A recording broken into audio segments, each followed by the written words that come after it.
যে পুরুষ তোমাকে ভালোবাসে সে তোমার জন্য তার সমস্ত বাজে স্বভাব ত্যাগ করতে পারে। তার জীবনে তোমার গুরুত্ব অনেক বেশি থাকবে। তোমার ভালো লাগা, তোমার মন্দ লাগা সে সবটাই বুঝবে। তোমার সমস্ত খারাপ ভালোবেসে পাল্টে দিবে।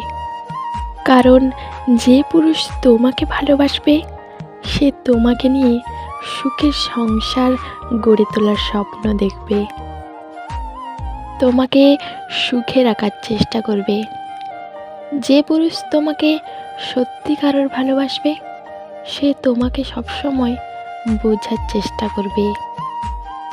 ভালোবাসায় প্রতিটি মানুষই তার ভালোবাসার জন্য নিজেকে পরিবর্তন করে।